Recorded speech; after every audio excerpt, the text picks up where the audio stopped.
पहले दिन बिजली बंद हो गई, नेशनल ग्रिड ट्रिप कर गया और देखते ही देखते आधा मुल्क अंधेरे में डूब गया।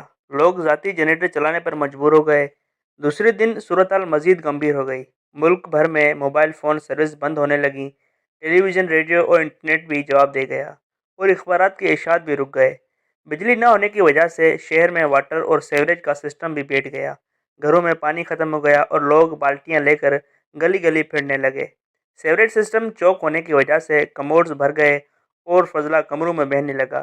तीसरे दिन पेट्रोल पंप्स भी बंद हो गए, पेट्रोल की सप्लाई मुनक़ता हो गई। इसी दिन पुलिस, रेंजर्स और खुफिया इदारों के एहलकार भी ड्यूटी छोड़कर अपने अपने घरों को रवाना हो गए। वो जाते जाते असला भी साथ ले गए।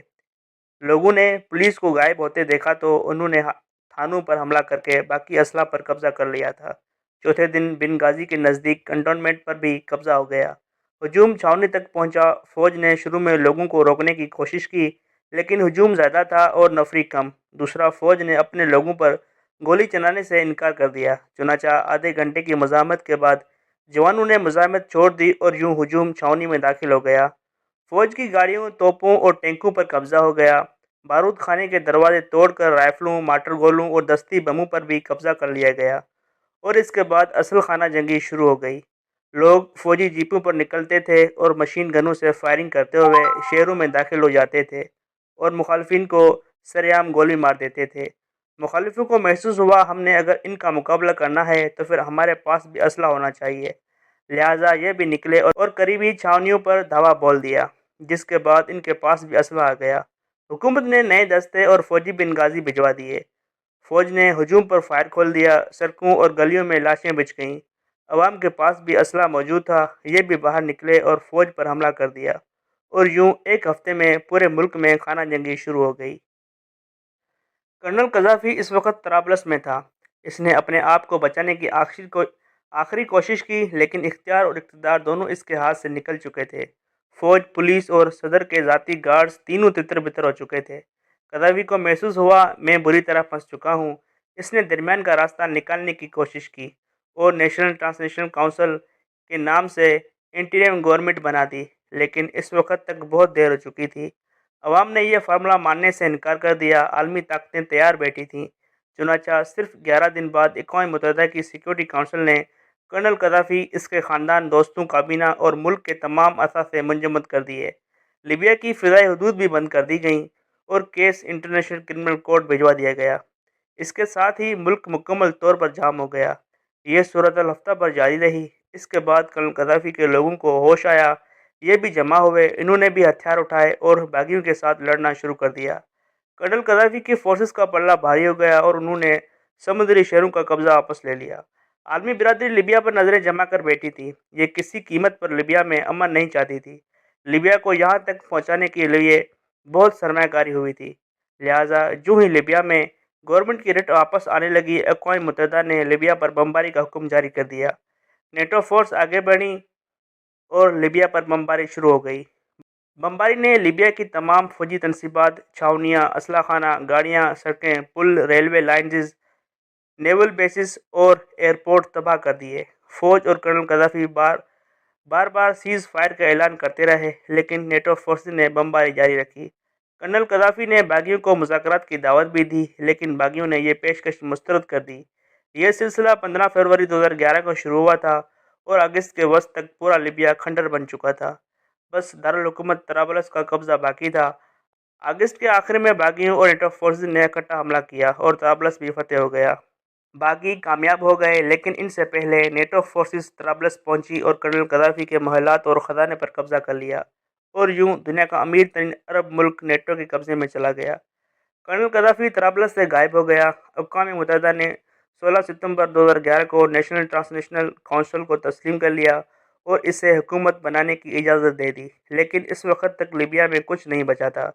फ़ौज मुकम्मल तौर पर ख़त्म हो चुकी थी। पुलिस और सिविल इंतज़ामिया का कोई वजूद नहीं था। सड़कें, पुल, एयरपोर्ट्स और बंदरगाहें ख़त्म हो चुकी थीं। स्कूल, कॉलेज और यूनिवर्सिटियाँ बंद थीं। फैक्ट्रियाँ, बाजार और मंडियाँ ख़त्म हो चुकी थीं। स्टोर्स और गोदाम अवाम लूट चुके थे। मुजरिम जेलों से फरार हो चुके थे। बिजली, पानी, गैस और पेट्रोल का निज़ाम फना हो चुका था। पब्लिक ट्रांसपोर्ट का वजूद नहीं था। फ़्लाइट्स और बहरी जहाज़ों का सवाल ही पैदा नहीं होता था। अदालतों का वजूद भी नापैद हो चुका था।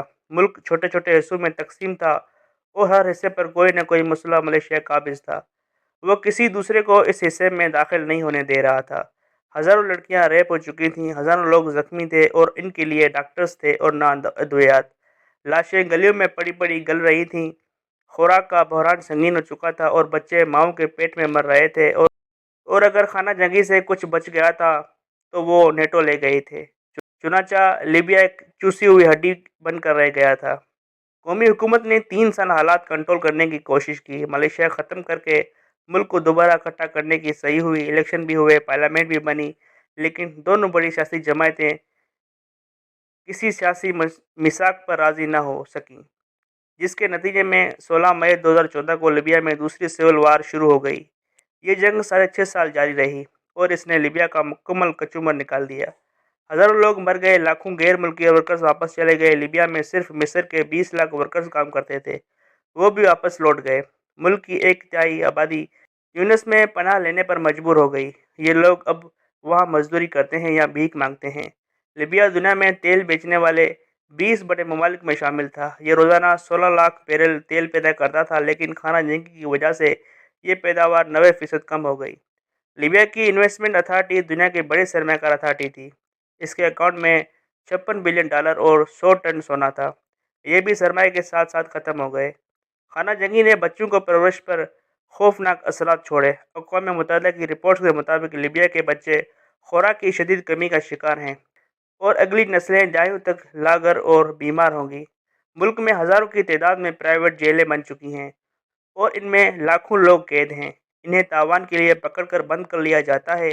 बेशक कर्नल कज़ाफ़ी डिक्टेटर था और इसने 42 साल के इक़्तिदार में कौम को शख्सी आज़ादियों से महरूम रखा था, लेकिन इसके बावजूद इसके दौर में अमन, खुशहाली, लॉ एंड आर्डर और सिस्टम था।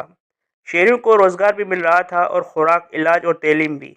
मुल्क में हर चीज़ की फरावानी थी, लेकिन कौम शख्सी आज़ादियों की तलाश में दुनिया की तमाम नेमतों से महरूम हो गई।